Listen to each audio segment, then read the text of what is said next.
Types of expressions: monomial, binomial, trinomial, polynomial, non-polynomial.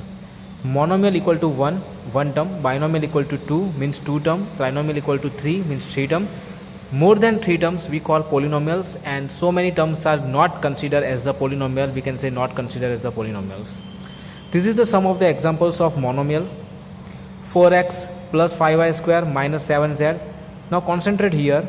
ये 4x है, यहाँ पे देखो जितने भी टर्म्स आपको दिखाई दे रहे हैं, ठीक है, उसमें से कहीं पे भी प्लस की साइन वेरिएबल और कोएफिशिएंट्स के बीच में नहीं है, ठीक है. यू कैन ऑब्जर्व, ना ही कोई दो टर्म्स के बीच में है, ये सिर्फ सिंगल टर्म्स है.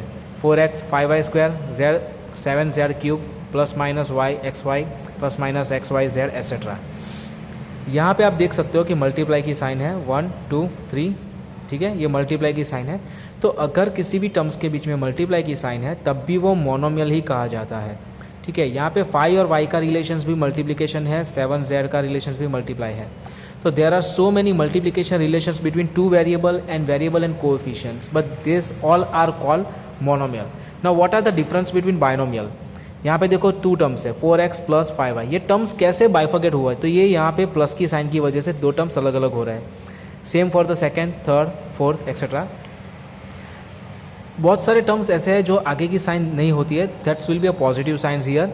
और बहुत सारे ऐसे होते हैं जिसमें नेगेटिव साइन होती है, ठीक है. जैसे कि आप मोनोमियल में देखो यहाँ पे माइनस 7z क्यूब है, वैसे भी यहाँ पे कोई भी टर्म्स ऐसा हो सकता है जो नेगेटिव भी हो सकता है, आगे की साइन भी उसकी नेगेटिव हो सकती है. लेकिन अगर बीच में नेगेटिव साइन है तो मतलब ये टर्म्स और ये टर्म्स दोनों अलग अलग हो रहे हैं. क्लियर? तो यहाँ पे this all the terms are called binomials.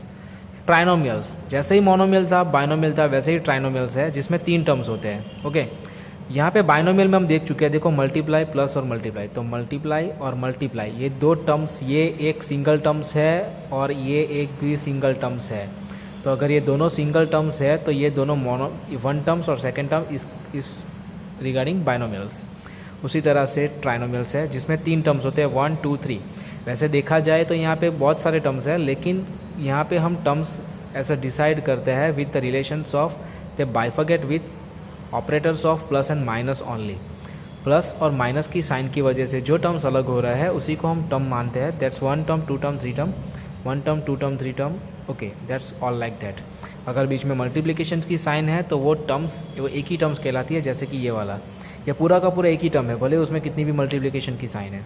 Polynomials, अगर वो 1 टर्म है तब भी वो पोलिनोमियल्स है, 2 टर्म्स है तब भी पोलिनोमियल्स है, 3 टर्म्स है तब भी वो पोलिनोमियल्स है, और अगर मोर देन 3 टर्म्स है तब भी वो पोलिनोमियल्स ही है. मतलब सारे के सारे टर्म्स जैसे देखा जाए तो वो पोलिनोमियल्स ही होते हैं. फ़र्क सिर्फ इतना है कि जो 1 टर्म है, 2 टर्म है और 3 टर्म है उसको हमने नाम दिए है, और जो मोर देन 3 टर्म्स है उसको हम पोलिनोमियल्स ही कहते हैं. नॉन पोलिनोमियल्स, वैसे आप ये टर्म्स देख सकते हो, ये सारे के सारे नॉन पोलिनोमियल्स है, ठीक है. अब इसकी क्या स्पेसिफिकेशंस है we will see in the next video.